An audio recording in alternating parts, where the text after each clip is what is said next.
Hai, Compassion Soul, ketemu lagi dengan saya Putu Cita dari Bali Compassion Community.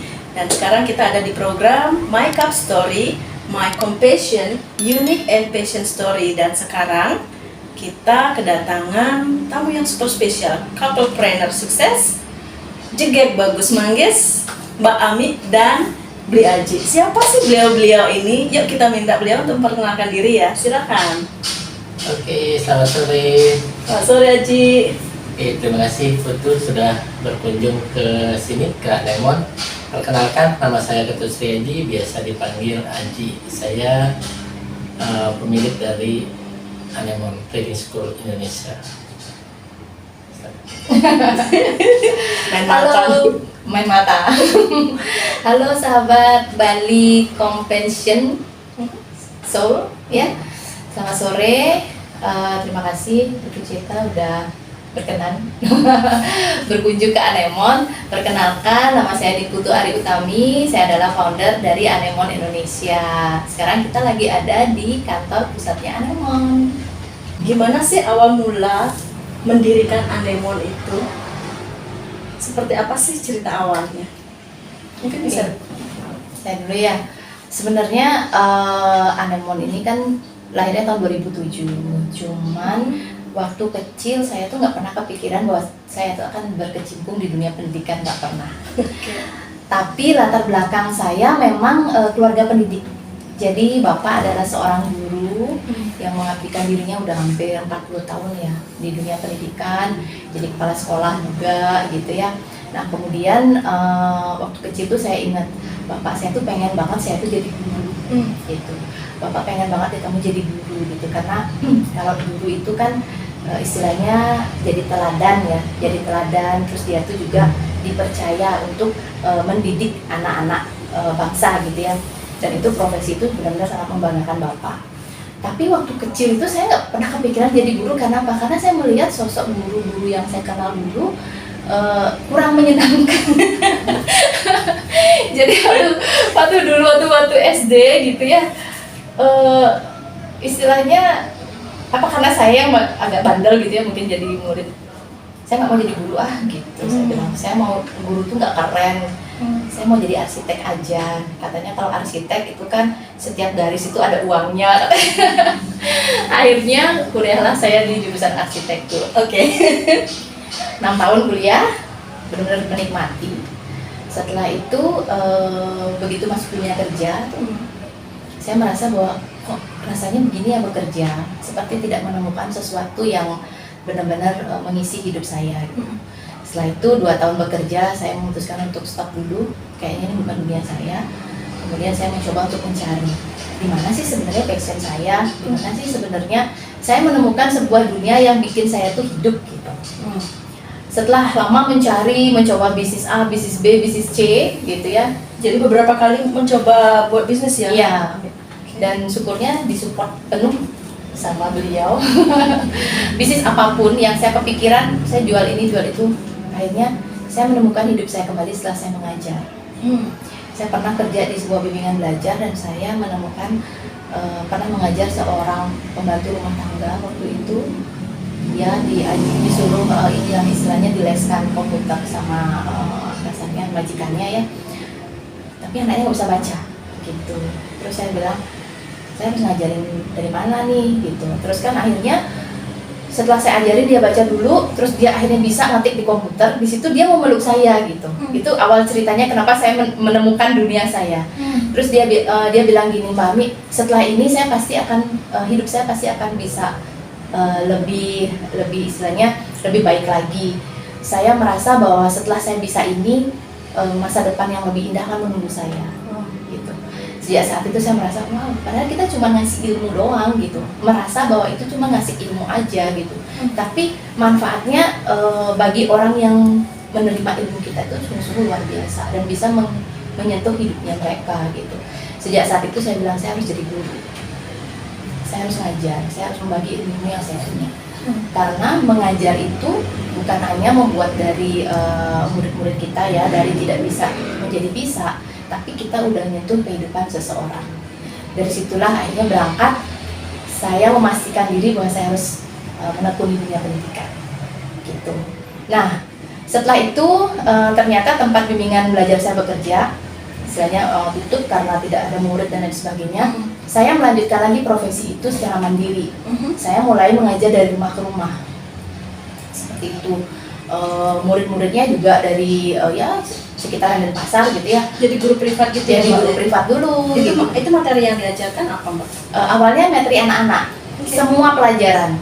Karena saya intinya sebenarnya saya suka belajar gitu ya. Tapi lebih dari suka belajar, saya suka mencari sebuah metode supaya saya ngajar anak-anak itu anak-anak gampang ngerti. Gampang ngerti dan kita lakukan itu dengan cara yang menyenangkan, semenyenangkan mungkin sampai anak-anak nggak merasa belajar. Itu poinnya. Dan cukup menarik juga, artinya dari mulut ke mulut yang bikin 1 bulan itu udah banyak banget, istilahnya muridnya udah nggak bisa dihandle sendiri gitu ya, sekitar 15 anak 1 hari dari rumah ke rumah gitu. Jadi kayak senang banget gitu, happy banget, nggak terasa. Tapi akhirnya saya merasa bahwa kayaknya saya nggak bisa kayak gini terus gitu, karena kan kalau kita hanya mengandalkan diri kita sendiri, jadi orang yang dapat manfaat dari ilmu kita itu nggak banyak, hanya terbatas, hanya sesuai dengan kapasitas kita. Saya mulai berpikir gimana ya caranya untuk menduplikasi diri saya sehingga ada orang yang memang mirip dengan saya, menguasai apa yang saya kuasai, sehingga mereka anak-anak yang diajarkan itu bisa lebih banyak gitu. Nah, mulailah saya merekrut guru privat, akhirnya guru-guru di saya inikan ke rumah ya, kirim ke rumah.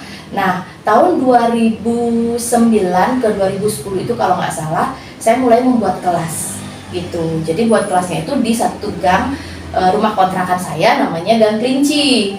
Nah, di gang itulah kontrakan pertama, rumah kontrakan bersama kelas pertamanya Anemon di Gang Kelinci itu. Jadi gangnya itu namanya Gang Kelinci ya, kan itu kecil banget. Nah, kita tuh harus jalan untuk mencari Anemon nih, harus jalan sekitar 100 sampai 150 meter ya. Kita ada di ujung gang. Nah, tapi karena antusiasme saya untuk menyebarkan metode ini gitu ya, metode membaca, akhirnya dalam 1 tahun full. Jadi sekitar 150 siswa lah yang kita bisa ajarkan di sana. Jadi waktu di Gang Kelinci itu sudah ada nama Anemon di sana, Mbak? Sudah, waktu private dari rumah ke rumah juga sudah ada. Jadi kepikirannya itu awalnya sih nggak kepikiran apa sih filosofi nama Anemon itu nggak ada seperti itu. Karena kita pingin lebih trust ya karena harus ada kwitansi, harus ada formulir pendaftaran gitu. Apa ya namanya lucu gitu ya. Nah, terus pas nonton film, nemenin anak nonton film Finding Nemo, kalau teman-teman pernah nonton ya, itu ada namanya pemeran utama itu namanya Nemo, ikan kecil, itu dia tinggalnya di Anemon gitu. Jadi Anemon itu tempat yang kayak warna-warni kayak gitu. Itu kisahnya ya, akhirnya lucu nih namanya Anemon gitu. Saya pakailah namanya Anemon. Keterusan sampai sekarang. Gitu. Terus singkat cerita akhirnya udah bikin 1 kelas di Gang Kelinci, sudah penuh, mulai bikin kelas di Jalan Suli. Jadi di Jalan Suli kita bikin dalam waktu 6 bulan, akhirnya full juga siswanya karena cuma ada 1 kelas aja waktu itu. Kemudian baru kita bikin di Jalan Nangka gitu. Jadi di tahun 2010 sampai 2012 itu ada sekitar 3 outlet yang saya punya.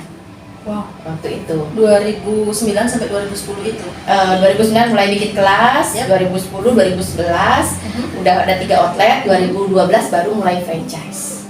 Gitu. Buat teman-teman yang nggak tahu ya, atau mungkin yang belum tahu, ini Anemon sudah franchise ya. Jadi, udah franchise. Jadi yang tertarik nanti bisa dinilai langsung dengan waktunya ya. Nah, Iya. Itu cerita awalnya. Kemudian saya nanya nih, kapan nih Ajiknya sendiri?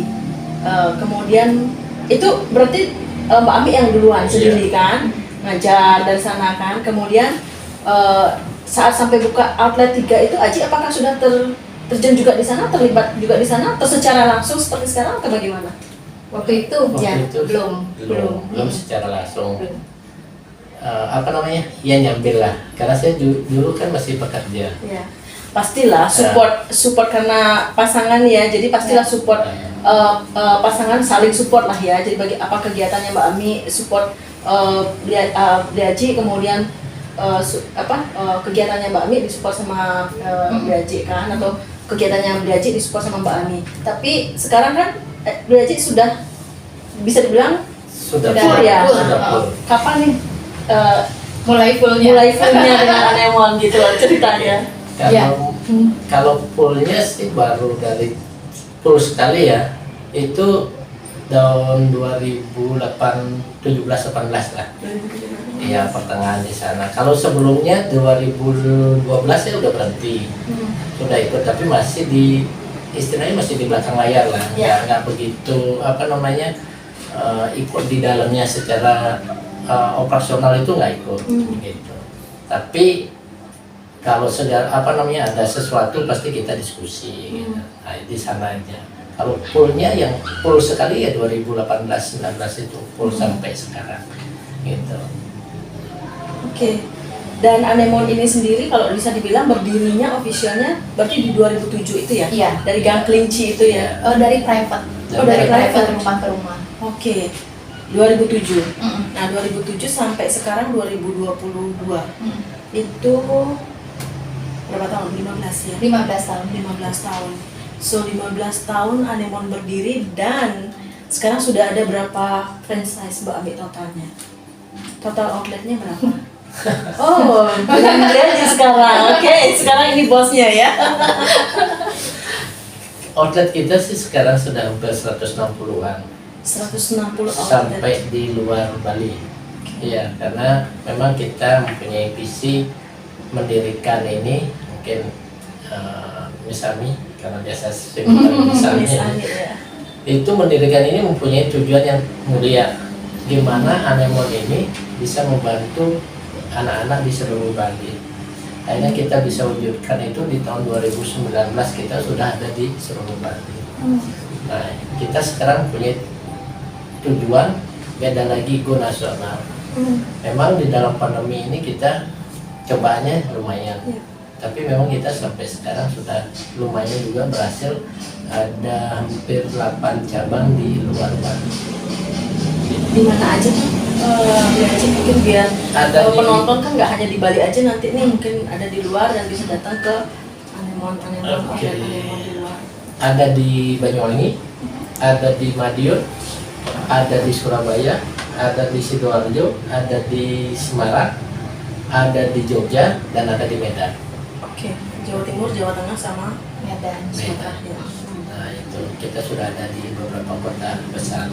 Mudah-mudahan ya tahun depan saya bisa mewujudkan itu minimal setengah dari Indonesia kita bisa kuasai. Wow, luar biasa. Enggak loh. Swaha. Oke, luar biasa banget ya. Jadi 15 tahun Anemon berdiri. Selama waktu 15 tahun nih, Ya. mungkin bisa diceritakan apa sih pencapaian ataupun tantangan yang dialami oleh Anemon sendiri. Kalau tantangan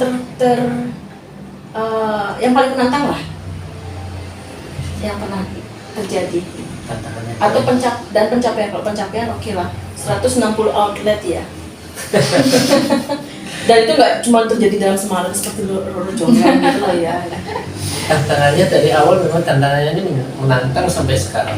Kalau bilang bisa dilukiskan, saya rasa nggak bisa dilukiskan malah. Benar-benar, karena memang perjuangan kita memang dari benar-benar dari bawah sekali. Apa namanya, sudah diceritakan tadi dari apa namanya ngajar dari rumah ke rumah, kita kendaraan pun nggak ada. Bagaimana bisa dari rumah ke rumah gitu kan? Memang dari nol sekali itu udah tantangan kita yang di awal. Jadi kita punya motor satu, ibunya ngantar saya dulu, ngantar, baru udah itu baru nitip anak, baru ngajar. Itu tantangannya luar biasa. Dari sana saya kagum. Jadi saya terlalu kritik. It's okay. Kenapa?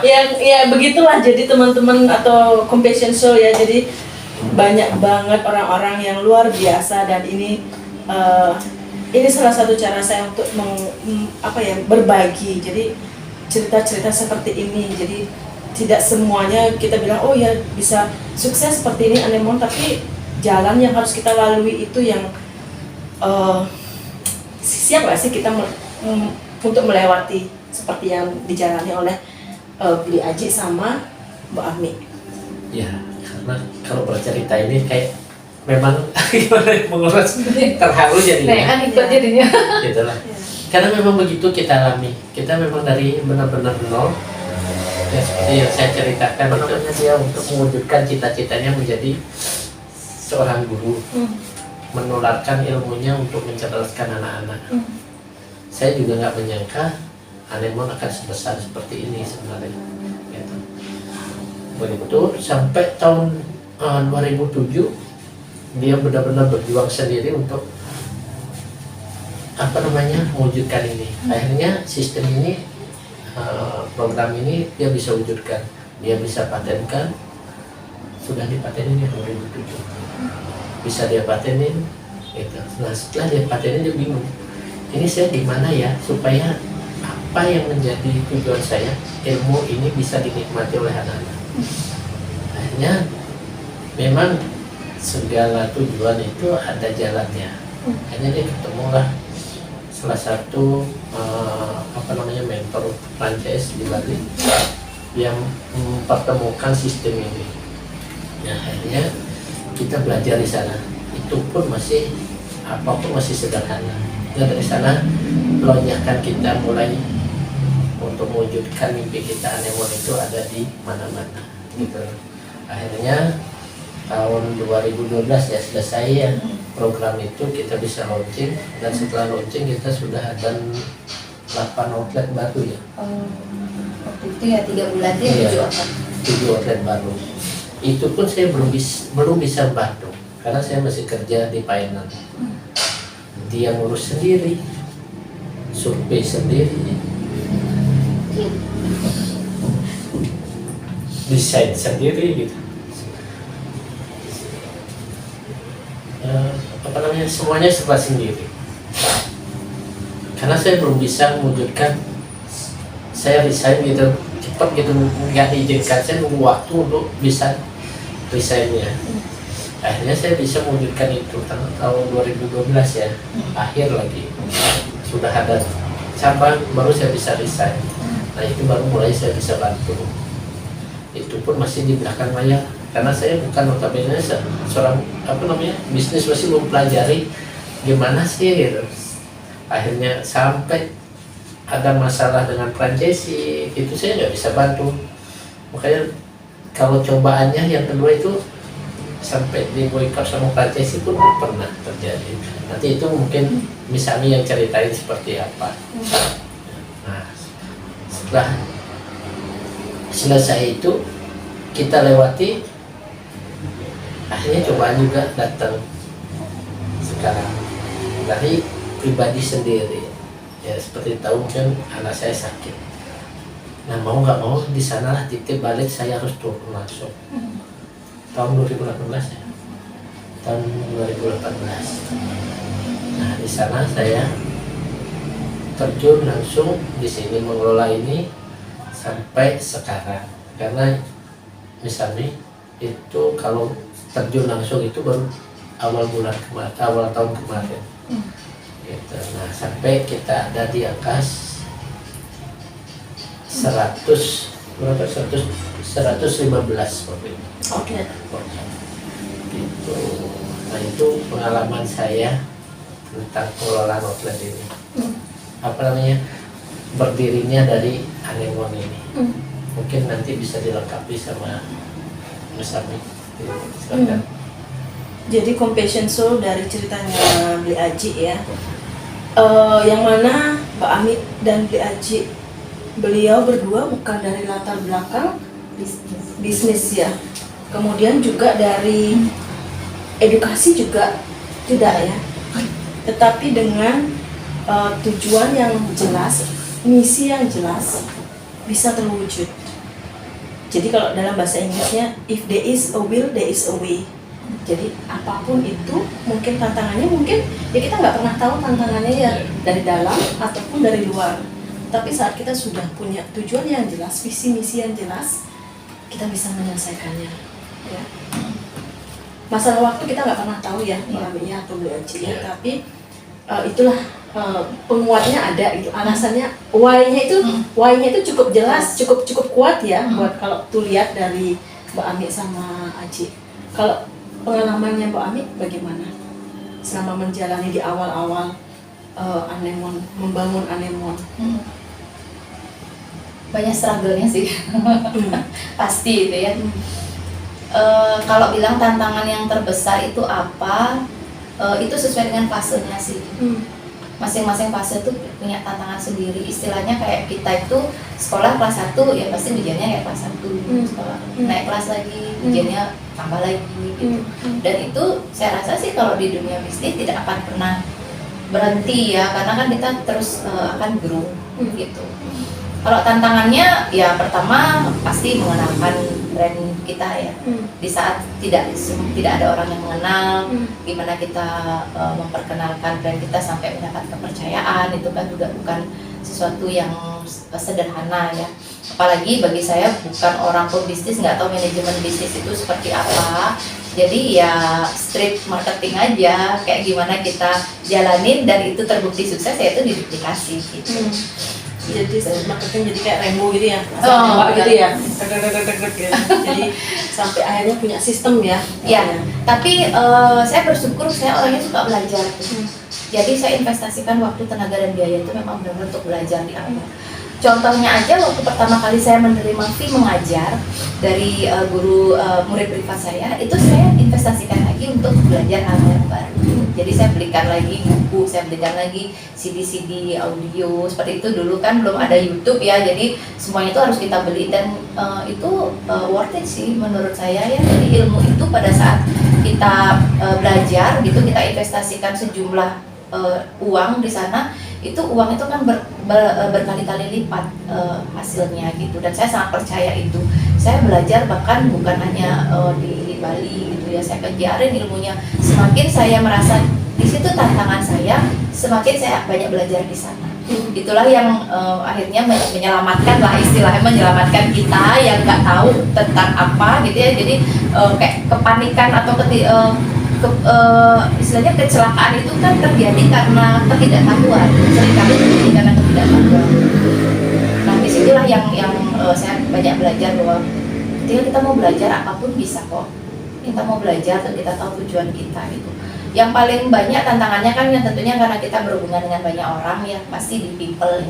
Di people mulai dari karyawan, kemudian kita menjadi leadernya para franchisee, itu juga tantangannya ya sangat luar biasa sih menurut saya. Cuman ya dari situ kita belajar jadi lebih baik. So kalau apa yang itu saya bisa tangkapnya dari apa yang Mbak Ami bilang itu adalah investasi terbaik itu adalah investasi pada diri sendiri ya, dengan terus belajar, mengikuti istilahnya terus mengembangkan diri ya, gitu ya Mbak Ami ya. Jadi investasi terbaik yang bisa kita lakukan itu adalah investasi pada diri kita. Oke, apa lagi? Deep banget ini wawancaranya ya. Nah, terakhir nih mungkin dari Mbak Ami dan juga dari Bu Aji sampai saat ini, hingga sampai saat ini mungkin bisa di-share tipsnya buat teman-teman di luaran sana nih, buat Compassion Soul yang mungkin tertarik untuk entah itu mau menjadi franchisee atau tertarik untuk membangun suatu bisnis mungkin. Dan semua orang pasti mimpinya saat mereka mau memulai membangun bisnis pengen sukses dong ya. Nah, kalau buat Mbak Ami sama Bu Aji mungkin bisa share sedikit tips bagaimana untuk memiliki bisnis yang sukses seperti Anemon atau nanti lebih besar lagi. Kalau saya mempercayai bahwa tidak ada sesuatu yang instan. Jadi meskipun banyak motivator yang mengatakan bahwa ayo udahlah nggak usah jadi karyawan, kita buka bisnis aja gitu supaya cepat sukses, bebas waktu dan bebas uang. Tapi sesuai dengan pengalaman, oke lah kalau memang kita punya tujuan berbisnis, janganlah kita punya tujuan itu supaya bebas waktu, bebas uang dulu, tapi gimana caranya bisnis kita ini menjadi solusi atau manfaat bagi orang-orang di sekitar kita atau masyarakat di sekitar kita. Karena saya percaya bahwa bisnis itu bukan hanya sekedar produk, tapi seberapa solusi yang ditawarkan oleh produk kita untuk mengatasi masalah-masalah yang terjadi. Semakin besar solusi yang kita tawarkan, maka kemungkinan bisnis kita itu akan menjadi semakin besar. Itu yang pertama. Kemudian yang kedua, kita di bisnis kita harus percaya dengan proses. Tidak ada proses yang 1 hari 2 hari kita bisa bangun bisnis.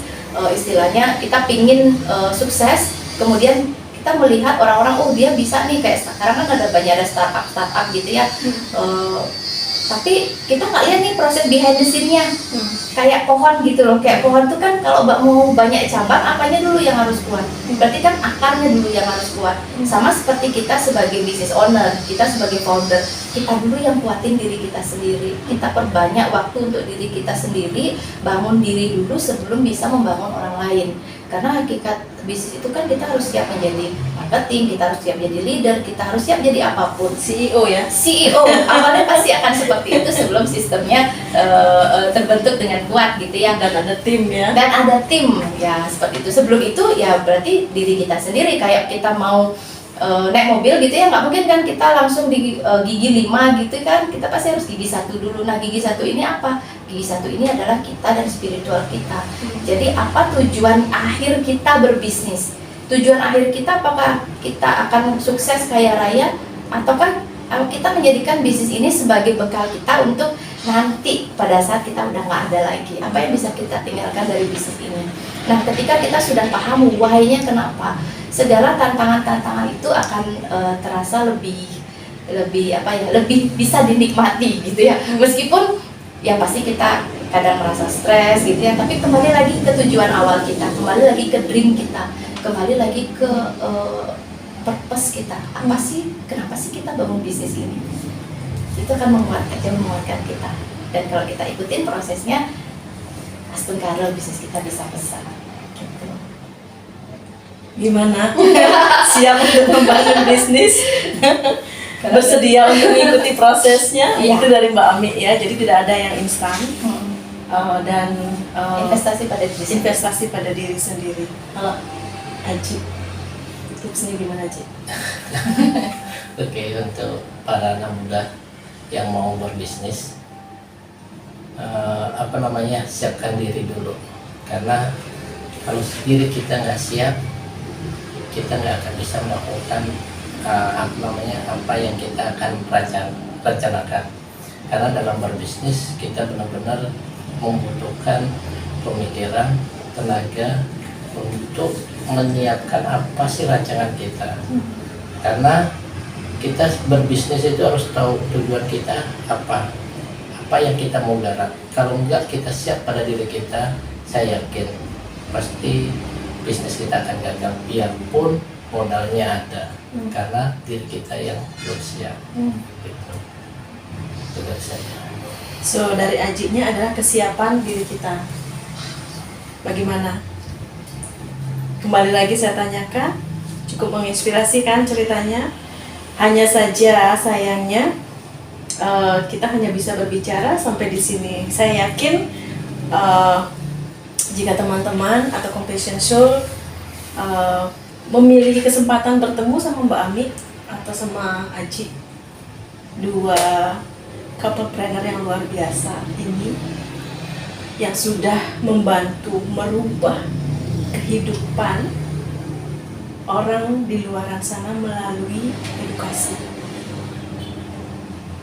Terima kasih banyak Miss Ami dan Bli Aji sudah meluangkan waktunya,